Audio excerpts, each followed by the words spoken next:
La position que les socialistes français ont exprimée à la fois au président de la République et au Premier ministre, c'était en faveur de ces listes nationales. Pourquoi? Tout simplement parce que nous avons aujourd'hui 74 députés français. Demain, nous l'espérons un peu plus avec la sortie du Brexit. Et nous avons des nouvelles régions qui viennent d'être redécoupées. Et si nous avions un découpage régional, cela ferait des petites circonscriptions parfois et des grandes circonscriptions ailleurs. Et donc, en final, ça ferait une très mauvaise représentation des Français dans ces territoires-là. Moi, je suis résolument pour des listes régionales. Que la circonscription soit la région, les 13 régions, et qui aujourd'hui organisent la politique territoriale en France. Pourquoi? Parce que lorsqu'on est député européen, d'abord on tombe très vite dans une sorte de purgatoire médiatique.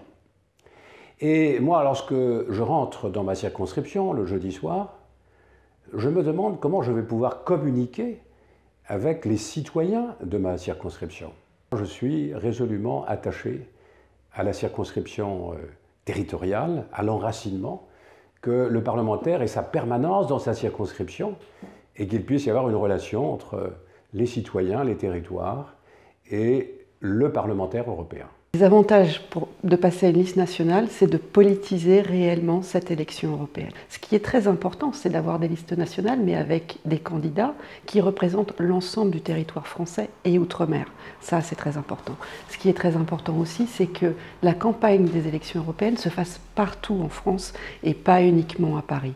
Dire qu'on est en faveur de listes nationales n'est absolument pas dire qu'on veut que tout se passe entre Paris, Bruxelles et Strasbourg, mais que cela doit vraiment se faire partout en France et que le rôle des médias, à ce titre, est très important. Il faut absolument qu'ils se déplacent sur le territoire. Si on répartit les sièges entre les 13 régions, plus une grande région ultramarine, on réduit le nombre d'élus par circonscription.